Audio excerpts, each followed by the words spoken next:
Yeah. Pat, use microphone. There you go.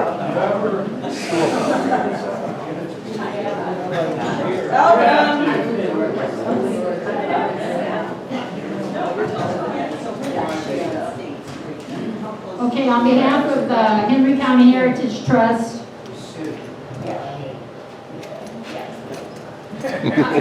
I would like to welcome everyone to this program. Just a little bit about us. We're open on Saturdays from 1 to 4 through October. And I'm president of the board, and other board members are Juanita Hobby, and she's over there. I mean, Juanita Gibbons, sorry. I was thinking about it. Juanita Gibbons, Pat White, Dave, and Mona Gates, Sheila Allender, and Joe Campbell is back there taping. I would like to introduce Joy Lab. She's a member of the Mount Pleasant Historic Preservation Commission, and she teaches in Ottumwa. And she's going to do the program on the George Barber Houses. And our next program will be July 30th. And Michael Houston will be doing a program on the Civil War images of the Iowa regiments. So I would like to introduce Joy.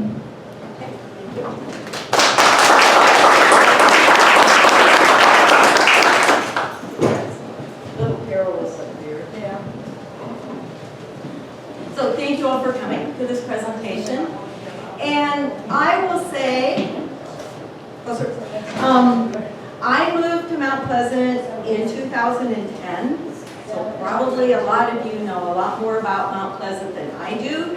And I welcome any additions or corrections or anything like that as we go through this program about the historic houses of Mount Pleasant. The reason that I have some information about the Barber Houses, some of you may know this book, Mount Pleasant Beautiful. It was published by the newspaper in 1909, and it includes a lot of things. In the front there's pictures of businesses, but starting here, there are houses. So each page has 4 of the houses of Mount Pleasant as they looked in 1909. And it's not every beautiful house of Mount Pleasant. The owner had to agree and I think maybe pay a little bit to have the photographer come and have the picture taken. But there are 120 homes published in 1909. Of those houses, 80 are still standing. And so our Historic Preservation Commission has been working on a project where we're going to write a new book about those 80 houses. And for each page, the pages, we're imagining the pages will look something like this. We'll have the 1909 black and white. We'll have a current color photo of the house and then a little history. So we've been researching the history of 80 houses of Mount Pleasant, and it turns out all 6 of the Barber houses were included in this book. So I've researched them and will share with you a little bit of what I learned. And as I said, as we go along, if you have things to add, that would be great. Just a little bit about George Barber. He was a self-trained architect, born in Illinois, and he grew up in Kansas. Apparently his parents died when he was young. Grew up with a sister in Kansas, read a lot of books about architecture. And then in, when was it? In the mid-1880s, he moved back to DeKalb, worked with a firm that his brother was a part of and started doing plans for buildings. Then he moved to Knoxville, Tennessee, and that's where his practice, his architectural business was out of Knoxville, and he would sell his models through catalogs. So you probably all know this. We have a couple of the catalogs. They were mail order catalogs. You could look through the book, pick the model you like, order the plans, and then you would build your house. So it wasn't like a kit house. The house didn't come in boxes already pre-cut and whatnot, but you would order the plans. And Mount Pleasant is distinctive that we have 6 different Barber houses. And that is the highest per capita number of Barber houses of any community other than Knoxville, Tennessee, where George Barber lived. And only 2 places in the United States other than Knoxville have more Barber houses than Mount Pleasant. Now, you can go to Wikipedia and put in George Barber and get a list of all the houses and pictures and all that. And this data here comes from Wikipedia, so it may be incomplete. There may be more houses, but these are identified Barber houses in Iowa. So there you see Mount Pleasant, we have 6. So these are the 6 houses we'll be talking about. And you all recognize where these houses are located. Are all of them familiar to all of you? I should ask, how many of you live in Mount Pleasant? How many in this audience live in Mount Pleasant? Are there people from outside of Mount Pleasant? Okay. How many people have lived in Mount Pleasant for a long, long time? About the same number of people. So I'm sure you all recognize them. And I have them in chronological order. This is the order that we'll be talking about the houses. So here are the dates. The first is the house where Lee Bradley lives, built in 1892, and up through the house where Josie Thomas, Bainter Thomas lives, built about 1900. So these were the decade of the 1890s is when these houses were built in Mount Pleasant. So does that look right to everybody? Do you recognize where they all are? And if anybody has a particular interest in that, you would be a hero in Mount Pleasant. Which is the one that was on the front, the first one? So it was the front view as opposed to the side view. So there are some Barber houses in nearby communities. Does anybody from Mount Pleasant recognize this house? Have you seen this house? And we are lucky today to have the current owners of the house with us. Do you want to say anything about how you came to have this house? Oh, sure. I was on Instagram on Christmas, and he brought me my coffee, and they had this, they put it on cheap old houses on Instagram, and I was like, I want to move there. And so I did a little research, and I showed my husband. I'm like, look, if we sell our house here, we can buy that one. And that's what we did. So And what are your names? I'm Kendra, this is my husband Richard.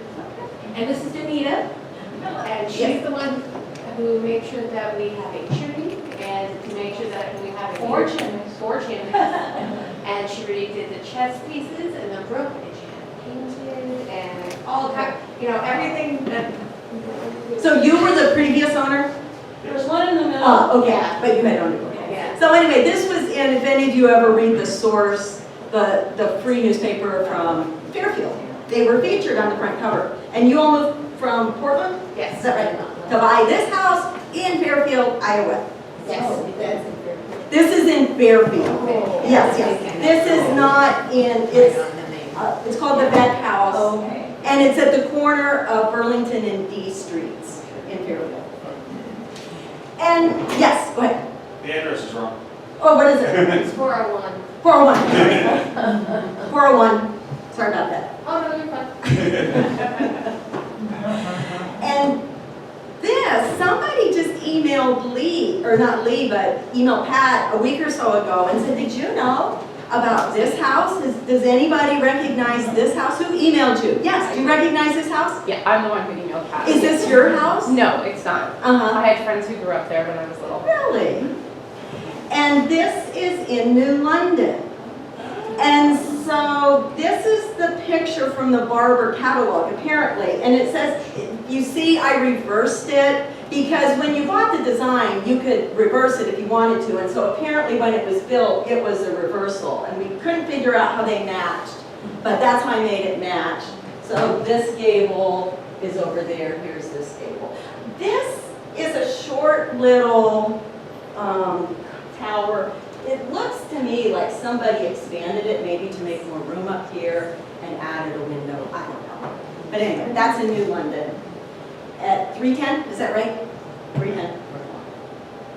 So what I'll do is just go through those 6 houses that I showed earlier, talk a little bit about the people who built them or the people who lived there. And the first one is Lee Bradley's house. And Lee Bradley is here with us. Does everybody know Lee, who used to run Jerry's Restaurant here, spent 10 years rehabbing this house. And it was built by Dr. Judson and Catherine Ball. And he was known for bringing the municipal electric, I guess you would say, to Mount Pleasant. He worked with that company. And in this article here, this was from the bystander notes. C.S. Rogers was the editor of the newspaper for a long time. He would write stories about people.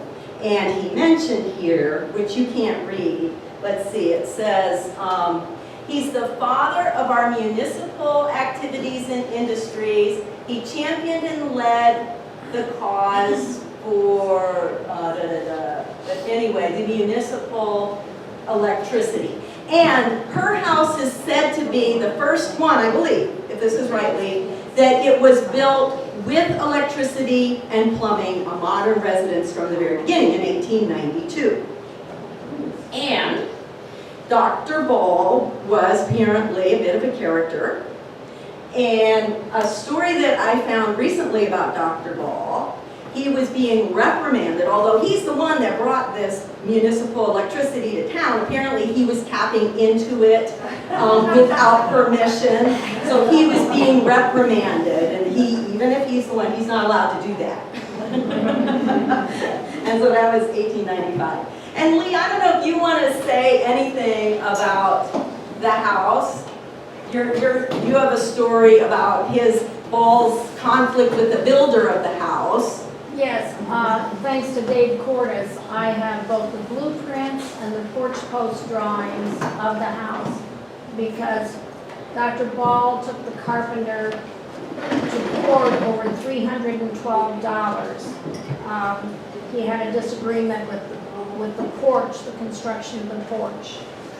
So, you know, you'd think $312 would be nothing, but, you know, it only cost $3,800 to build the house in 1892. So, you know, it would be about 8 or 9%. So, if you look at it in that respect.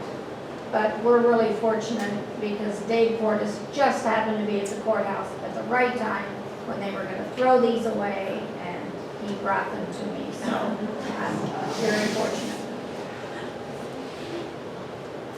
So here's a list of some of the owners of this house. Apparently, and Dr. Ball was a dentist. And apparently he came on hard times, and in bankruptcy then he sold the house to Dr. Smith, who was a medical doctor, who lived there for a long time. Later that house, and some of you may remember when that house was a nursing home, and it was first called the Spearman Nursing Home. It was and called then, the Spearman Home for Women. Yes. She's my grandmother. Yes, okay. All right, thank you. Yes, and so she had it, and then later Warren Holland had it as a nursing home. And according to Lee, every nook and cranny was made into spaces where the elderly could stay in that house. Clara Holland, the daughter of Warren Holland, told me at one time he had 22 patients in that house. I have tried and tried, and the most I can come up with is 21. I don't know where they put that 22nd. Well, Garage. They built that on the west side, it's where they built in the porch, and that was my grandfather building that porch. Oh. He was a terrible builder. Mm. So it was pretty ugly. He also, you had the little house too, did you? Well, we bought it, And yeah. you got rid of it. he built the little house that was next to it. And then my other grandmother bought that, so many years growing up, my two grandmothers lived next door to each Oh, other. nice. Nice. Big house, little house. So that is the oldest of the Barber houses in Mount Pleasant. The next one, actually, and you're the owner of this one, is that correct? Yeah. Remind me of your name. Dean King. Dean King, yes, I'm sorry, Dean King. So this was built by Hervey Crane. And the Crane family was an important family here in Mount Pleasant. This is a picture of Hervey and his wife, Ella May.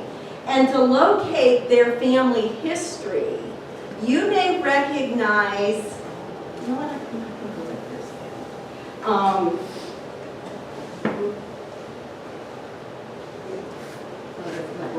This is the house where the president of the college lives. That was built by Baron Crane. His brother was Hervey Crane. This is not, obviously, a Barber house. But right up the street, these are both on East Washington, right up the street is the house that Hervey Crane built. They were brothers. Baron Crane had the hardware store that was on the east side of the square. Hervey Crane had a jewelry store that was on the north side of the square. Then, two of Baron's sons, Fred Crane and Ralph Crane, had businesses in Mount Pleasant. So Fred Crane, who built this house on East Monroe, also took over the jewelry business on the north side of the square. So that was Fred Crane, and Fred Crane was also involved with lots of stuff, including the development of the Golf and Country Club. He was very instrumental in that. And Ralph Crane, another one of the sons of Baron and Abby Crane, he didn't build this house, but he had the Crane Funeral Home in there that some of you may remember, Crane Funeral. So that was Ralph Crane. Then the son of Fred Crane, who was also Baron Crane, that's a big name in this family, another Baron Crane, he took over the jewelry business and he purchased this house that you might recognize on North White Street. That's where Lois Crane lives today. It was called Cole's Pond. Now we call it Crane's Pond. And so Lois married into the family. She married the son of Baron Crane, Fred Crane. And then they moved in to this house apparently to take care of her elderly in-laws for a while. And now she lives there by herself. So that's the Crane family. And this house here is the Barber design in all of that Crane family.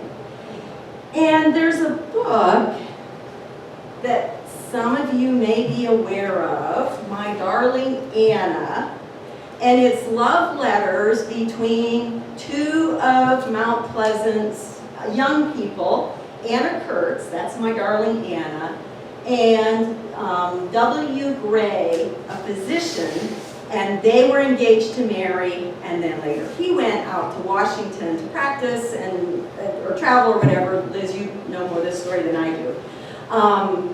And they wrote letters back and forth, which are now published in this book. But one page from the book that I reproduced up here, this is what the house looked like at that corner before Hervey Crane demolished this house and built the new Barber design. So 1892, 1893. And Anna Kurtz of My Darling Anna, it says up here, 2 years ago tonight, I marched my way to the stone house in the corner with fear and trembling and some hope in my heart. And there heard the sweetest words that a man ever hears. Oh no, Will, that was Will saying that. And there heard the sweetest words that a man ever hears in his life. So apparently he proposed and she accepted. And then this is from one of Anna's letters down here, and she talks about, she was the niece of Hervey Crane. She was actually the niece of his wife. And if you want to add anything in here, Liz. So Anna, and I think she was raised by her aunt and uncle. So she would have been raised in this house. And so when it came time for her to marry, she thought that's where she wanted to be married, even though by this time there was a new house under construction. It wasn't the house that she recognized. But she says down here that they called this the House of Seven Gables, and they were so pleased when Uncle Hervey found that very model in a magazine that he had ordered. And he was very pleased with his choice of houses because it got this national recognition in a magazine. Yeah.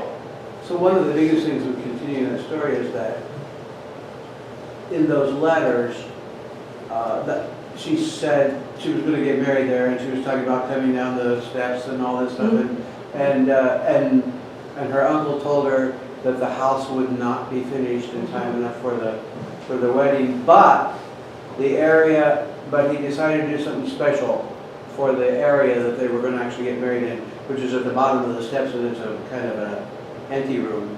And I didn't find it until it was all carpeted when I bought it, and I took the carpet off, and they parqueted this one room where they were getting married, all the way around the whole room with like 5 stripes. It's really unusual. It's walnut and oak flooring, and you don't even have any stain on it. It's just naturally parquet flooring. And it really, really is kind of unique. So that That was the ready special thing that he did for the room, wedding. so that Yeah. for in time enough for the wedding. And he also made a kind of a French door so that people could sit in one room and see the marriage in the other room. Yeah, nice. So apparently the house wasn't yet finished, although she got married. I think the back end wasn't finished, Yeah. but the front end Okay. was.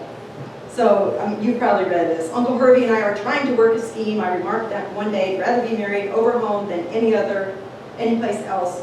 If it was in the kitchen or yard, that would seem more like home. He said, the roof is on, I could be married there if I wanted to. Well, the roof is on, you're plastering, so if the plastering is dry, which it probably will be, but I can have use of the house. Of course, the wood work only be hands. So anyway, she was married in that house that now belongs for the deeds. The next house, 1893, this one is on East Monroe, the Isaac and Mary Howard Van Sice house. And the Van Sice family came to town in about, when was it? Around 1857, they came to town. They were Quakers. This would be Isaac's parents. We're from Pennsylvania, Quakers from Pennsylvania, and they moved to Mount Pleasant around 1856. And he was Dr., as you see here, Dr. Edwin Van Sice. His mother was a Garrettson Van Sice. And he was a doctor and an educator with sort of new ideas, revolutionary ideas. So for example, in teaching reading, apparently the schools in Pennsylvania were having children read from the New Testament exclusively to learn how to read. And he felt like maybe a series of graded readers would be more effective. Well, that was pretty revolutionary. He also had revolutionary ideas in terms of medicine. And so he got a lot of pushback in Pennsylvania. And so the quote that I found, Garrettson, you'll recognize that name, Garrettson, she had relatives already here in Iowa. And the quote says that they decided to move to seek a home among people of broader views and more advanced ideas. So that was Iowa, broader views and more advanced ideas. And this is the house where the Van Sice family then lived. This is on East Henry, and today it's green, so you might recognize that house. It doesn't look very big, and there were 9 children in the family. This is what it looked like in 1909. And then Isaac went to pharmacy school. His father had a pharmacy on the west side of the square, and then that is what he did for his career. Isaac had the pharmacy. And so they built the house in 1893. This was a little vignette from the newspaper soon after they had built the house, that they had a big reception. They invited 300, and 200 people showed up for a party at their house. It was brilliantly lighted. The ladies were elegantly gowned, the gentlemen in evening dress suits. And the lateness of the hour tells you how much fun everybody had at this wonderful social event in the Van Sice house. And so this is from the paper, an obituary of Van Sice, and it mentions for 45 years he had that drugstore on the east side of the square. Then, What was that drugstore called? sorry, What was that? Was it Ben's High Drugstore? I think so. I think, does anybody know what the drugstore, I think it was the Van Sice drugstore. Here, Mr. Van Sice. It says in the obituary, the druggist on the west side of the square. I don't know I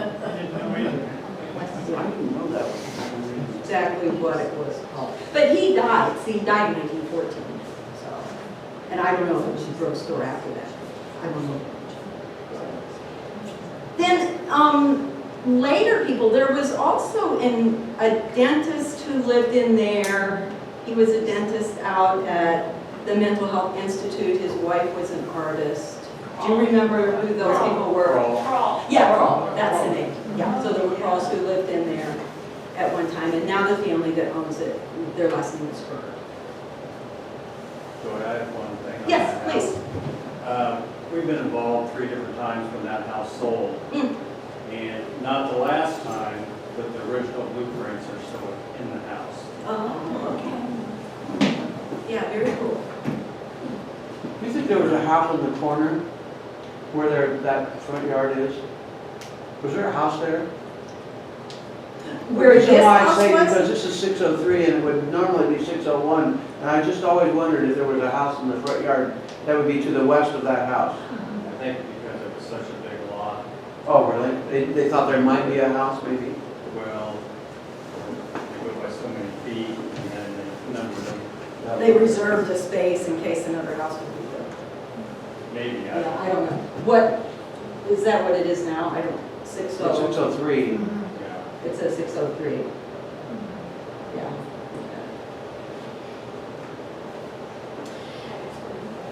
The next house is this one that was built in 1896. Do you recognize this one on East Monroe Street? And this was built by the McCoys, John and Mary McCoy.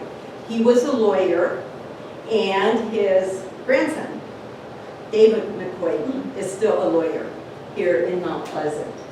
And apparently, they were building the house when they got engaged, but at the time when they actually got married, it wasn't yet completed.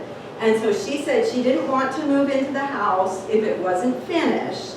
And so they stayed at the Brazelton Hotel for a time until the house was complete and they could move in. And see here, and it's so interesting. I do this research. This is research any of you could do looking at the digital editions of the newspapers. There's a website that's called the Archives of Southeast Iowa. And it has all of, our commission has digitized 218, I think, rolls of microfilm. The papers were in microfilm, now they're digitally available, so you can go online and, put in McCoy or whatever it is you're looking for, and it'll bring up articles related to that. So I find all kinds of stuff, and it's really interesting. This is what was news, and here we had in 1896 that Mr. and Mrs. McCoy are moving in now to their elegant new home on East Monroe Street. And then down here, 1921, there was a little notice, J.C. McCoy is further improving his property by building a garage. And if you see back here, it's actually a brick garage that's still there. And according to Vicki Larson, who is the owner of the house now, she and her husband own the house. Then when the McCoys moved out of this house, they moved to a brick house in Washington. And she said it's the same brick. This house is made of the same brick as that house that they built for themselves on Washington. And then there was a doctor that moved in. At some point, it was made into 2 apartments, an upstairs and downstairs apartment. And one of the fun things about this project, after I write up a history of a house, we try to meet with the owner of the house so they can look through it, and if they have anything to add, or make sure that they're okay with how it's written. And, hopefully maybe they can show us through the house a little bit too, which is always fun. Lee and I are working on this project. So at this house, she was very eager to show us around, and she showed us how they had to reconfigure the front entryway so that there would be a private stairway to go to the upstairs during the time period that it was 2 apartments. And Vicki said, this is kind of from oral history that she has, that she thinks a lot of the people who rented it were teachers, either at the college or maybe some high school teachers, and she said she imagines walking past, and hearing the piano of the music teachers, and that it would have been a very nice place for a young person coming to town to live. In 1973, there was a couple, Ted and Greta Rasmussen. Does that name ring a bell? Does anybody? And yes. So he was apparently an art teacher at the college, and the Rasmussens returned it to a single-family residence. And there were lots of articles in the paper related to stuff that he was doing. He was very much involved with connecting the community with the art that he was doing at the college. She also apparently took classes at the college to become an elementary school teacher and taught 3rd grade in the community. And then when they left, I think it was Portland that they moved to, and they had a little publishing business, and they were publishing books to help children with critical thinking skills. Is that right, or do you have more to say? 10-man press or something? Maybe, I can't Yeah, remember. called 10-man press. Yeah. Yeah, Susie, my wife, there was, the art was, kind of different, but after they moved out, there was more of a connection with Susie, the 10-man press. Okay, yeah. Right.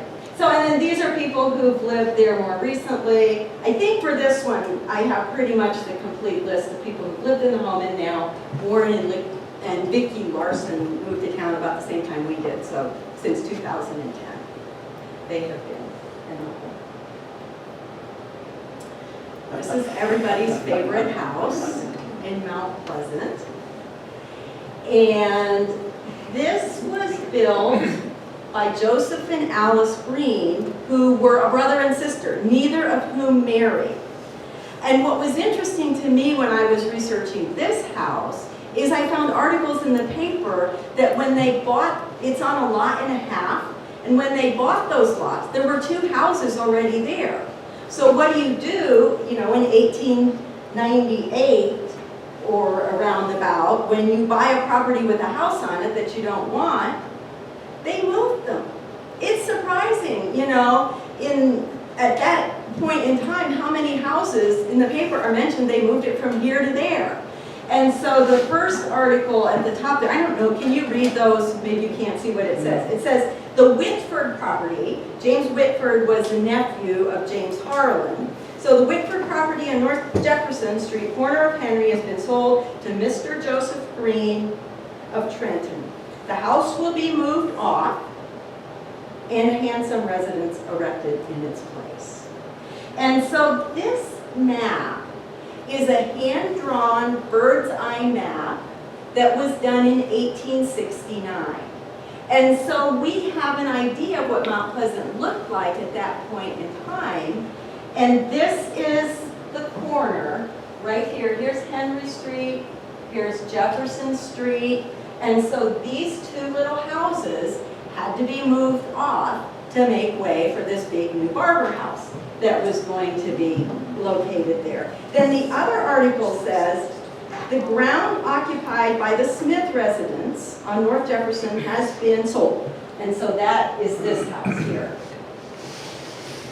Mr. Siebert's taking half of the ground and Mr. Joseph Green the other half. The house is being moved off and will be set up in the west part of town.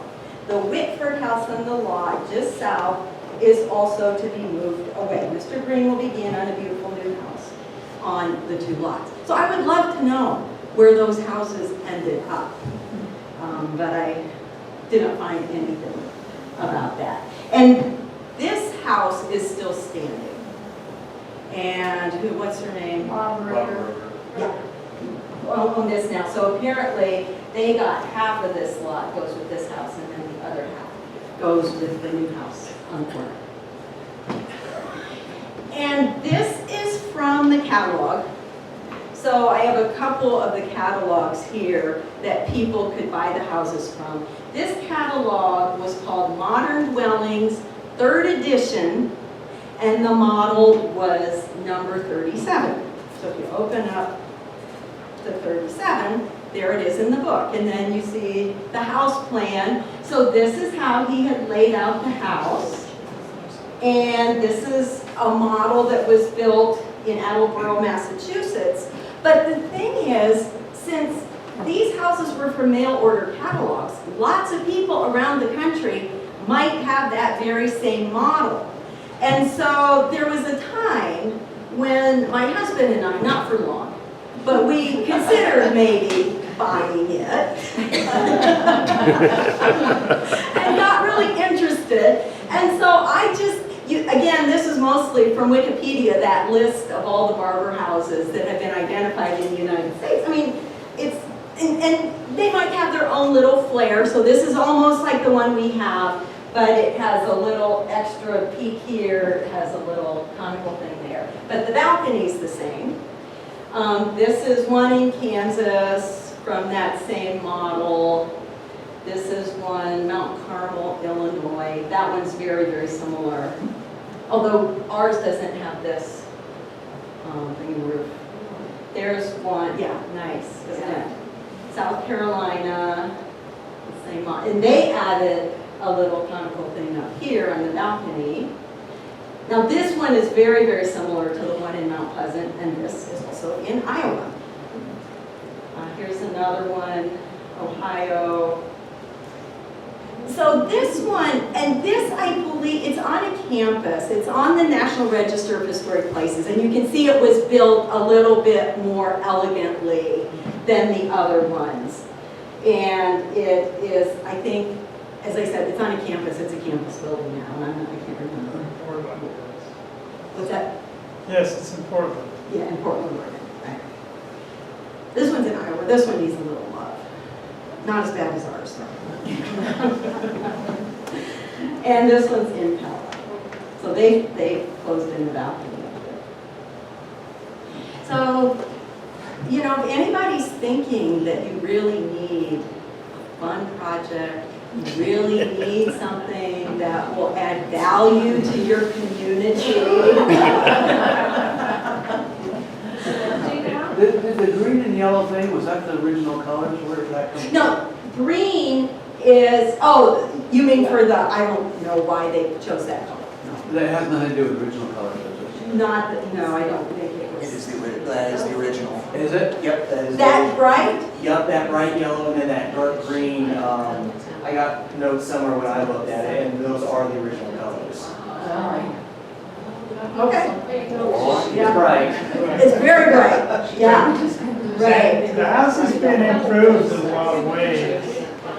Was he still working on it? Yeah, it's still a work in progress, but they went through and ripped up the ceilings and put in new electric lines, and they put in new heat lines, and so it's coming along. Got new plumbing in there. So is it for sale? Is the I didn't know that. You know, it comes I am guessing that if anybody approached the current owner with an offer, it would be gladly accepted. And the current owner, and I'll mention that and then I'll come back and talk about a little bit of the history of the house. But Mike and Mary Clark purchased it, and Steve Gray knows what, about 6 or 8 years ago.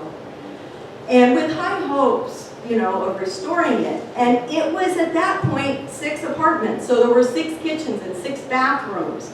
And they took out all of that stuff. They took out tons and tons of stuff. They restored it to a single family residence.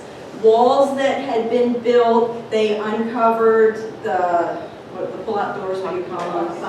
Pocket doors. The doors are all still there. The woodwork, much of the woodwork is really quite beautiful still at this point. And then, as Steve said, they put in brand new wiring, brand new plumbing, a new boiler. And they had some of the porch posts, which are very unique. They found somebody who could replicate some of those posts that were damaged, so they found somebody to replicate them. And they were in the basement. And one of those I noticed recently has been put up on the front porch, one of those replicas. So anyway, they owned it, for a while. They eventually moved to another house down on Clay Street, and then later they have now moved to Florida. And they're renting it. The current renter is a single woman with 9 children, so I mean it's a perfect place. For two of the children are grown, but she apparently has 7 children with her in the home. And you go by at night and the lights are on all the way up to the attic. And when it was 6 apartments, one of the apartments was an attic apartment. It was really a quite nice apartment. And there was an apartment in the basement. But I think they would be very, very happy to get it off their hands. It's like, is that right, Bob? Why did you give up on them? Well, I didn't know that. I was working for a small college with limited, salary. We just didn't have the money. Really. Yeah. So, we're trying to think, who wants to be a hero that really has the funds and the time and the enthusiasm and whatnot? So essentially, right now, the work is to stop. Well, something's going on. Somebody there working. A little bit at a time, stuff gets done. Like they redid the porch roof not too long ago. And now someone's working on the back. I don't know what they're doing. Yeah, do you know something, Christian? I actually just ran into one of the kids. They said that I think they're getting ready to strip all the siding and restore it. So, because there's adjustable scaffolding going the entire Yes. height of the back. So the current family living there is going to be doing the painting? I think so. Okay. They could just stack kids on kids. And one of the owners had put vinyl siding on the south side of the house. So presumably at some point maybe that will come off. If somebody were to restore the house. But, it looks better now. That's the area that was already replaced, wasn't it? Yeah. That's yellow now. Yeah, I think it's off. It's off now, because that's the area that's yellow. Oh, no, the south side. South side. This side. Was it still? Joy, Yes. there was something about the roof got on at the right time. What is it? I'd say there was something about the roof getting on at the right time, they put a new roof on. Well, I can tell you when Steve and I were, as I said, briefly thinking about and reconsidering immediately. But we talked with Jack Swarm, who is the zoning person, and the city council, and this was years and years ago, the city council was very adamant that if we were to buy the house, what they really wanted to happen immediately was for the outside to be improved. It's an eyesore. And so that was their thing. Whoever buys this house, you have to be ready immediately to fix the outside. And so, that still has. Then the woman who's living in there currently told Lee and me when we went to meet her, she said the mailman doesn't want to come up on the porch because of the conditions. So they had to put a mailbox down in front of the porch. So, I don't know, Bob might know more about the city council and what's happening. Didn't the city of Mount Pleasant actually own it? It never did, no, but there's been liens against it and judgments against it, and all that kind of stuff. Oh. The one in Fairfield. Yeah. So, Our postal person doesn't there's one going up the stairs. Oh, okay. Well, this, I thought it was a safety issue because there were holes in the roof at that point. Yeah. And the roof is better. And the floor too, on the porch, but it's better now.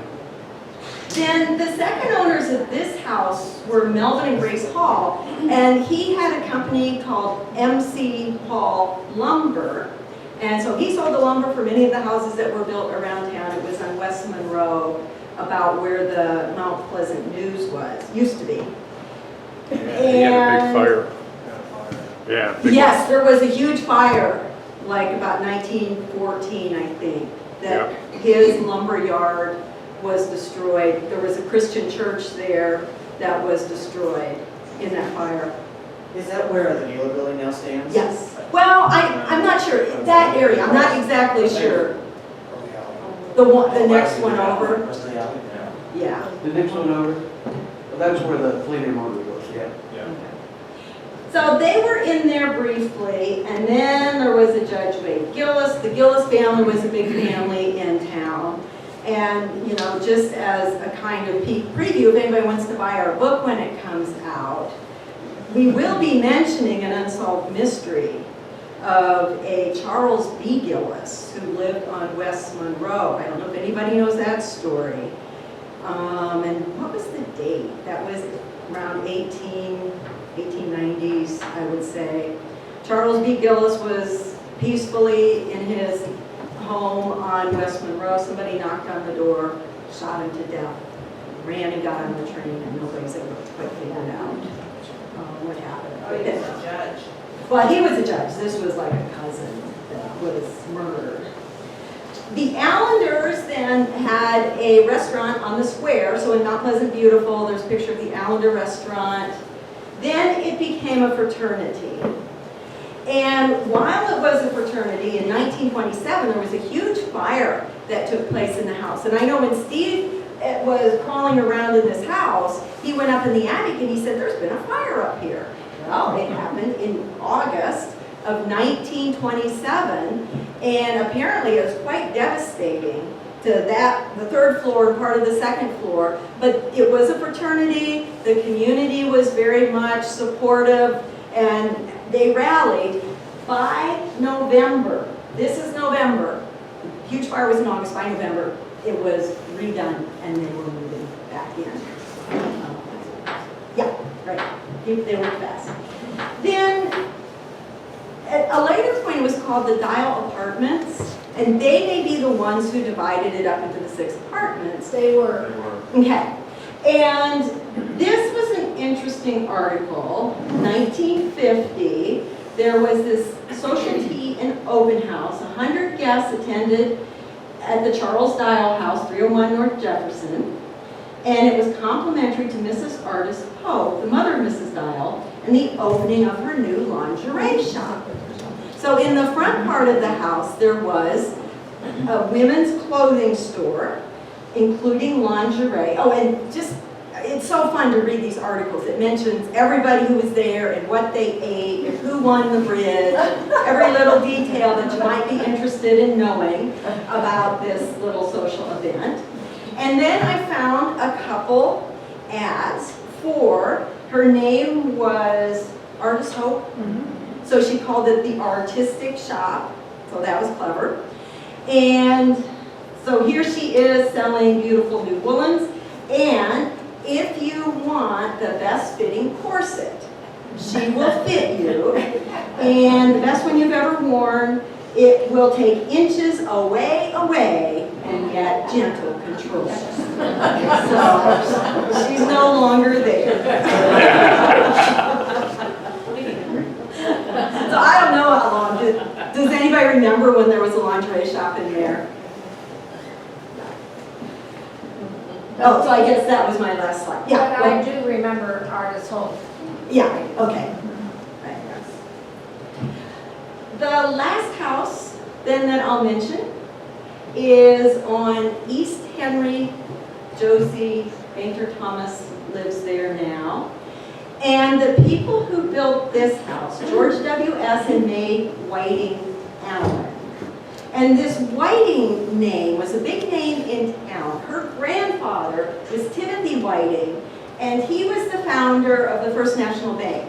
And this, do you recognize this building on the square? This is where Miss Kay's is now. So that was originally a bank, and Timothy Whiting was the founder of that bank, and he lived out on East Clay, where Emily Glass, you know, that there's an old brick house out there. West Clay. Or West, yes, I'm sorry, West Clay. Then his son built this house on East Henry, where Rick Thomas lives now. And their daughter, so John and Julia May Whiting, their daughter May married this George W.S. Allen, and then next door on a lot that they also owned, the parents owned that lot, they built this house in about 1900. And this house also, the owner of the house had plans, and I think these are still with the house, probably, and a list of people who have lived there. Many of you probably, when I came to town, everybody said, oh, Teach's house. That was Teach's house. And so the Hallowells actually purchased it in 1926. So there were Hallowells in that house until 2003. And I think that must be when Teach passed away. Let's see. Yeah, 2003. So I found an obituary for Teach. And it says she taught physical education at the high school. She did a lot of other things. And one of the things mentioned in her obituary is her brownies. She was noted for the brownies that she would take to many meetings.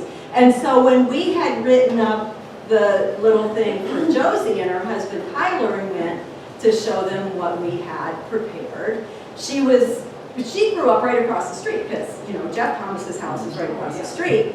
And she knew Teach, and they loved to go over there, and Teach loved to have the kids come, and she would get brownies, so she loved going to visit Teach and get the brownies. She said Teach also had a bathtub sunken in the yard in the back with fish or something. She was always warning the children, now stay away from the fish pond, stay away from the fish pond. And so those were Josie's memories about Teach. And so, as I said, they own it now, Josie and Tyler, and are doing some renovations. Yeah.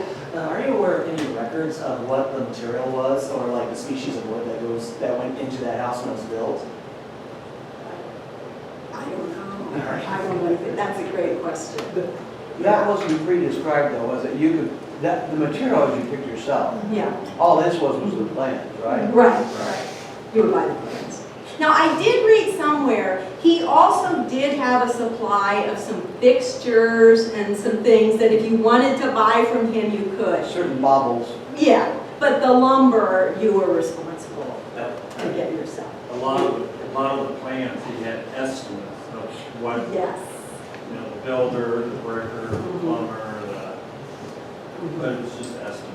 Well, and I saw some that said, now you could do this with a brick front and it would cost this much. You could do it all in lumber and it would cost approximately this much. Yeah. So there are also a couple houses that may have been Barber inspired. And this is from Dave Cordes, if any of you remember him, a local historian who used to live here in Mount Pleasant. He thought this one looked Barber inspired, and there's this little bump in the roof of many of the two-story Barber houses that this house also has, and this is right across the street from Lee's house. Do you recognize this one? So, that's possible. Yeah.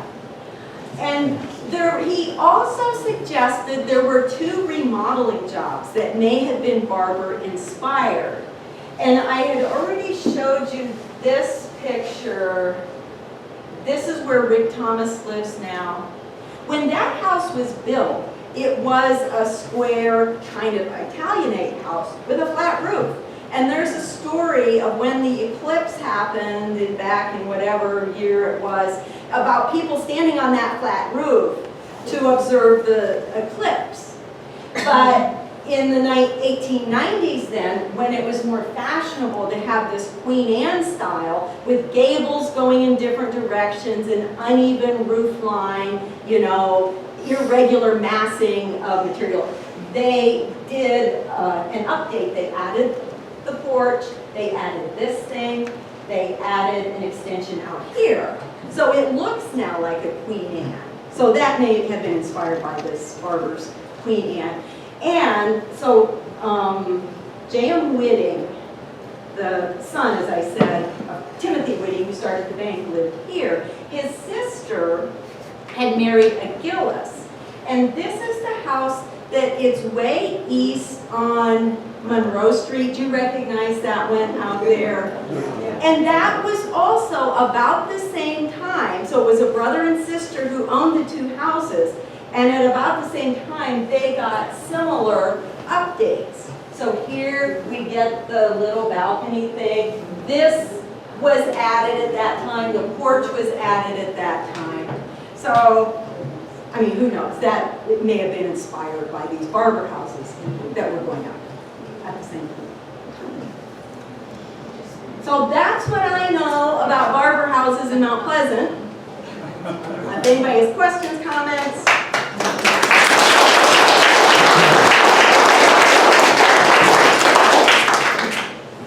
So, thank you all for coming, and thank you for your interest in preserving the history of Mount Pleasant. Who your builder was. Who your builder was. If anybody wants to look at anything up here, you're welcome. Not that I know of, but it could. Are those original drawings? No, they are not. The original colors were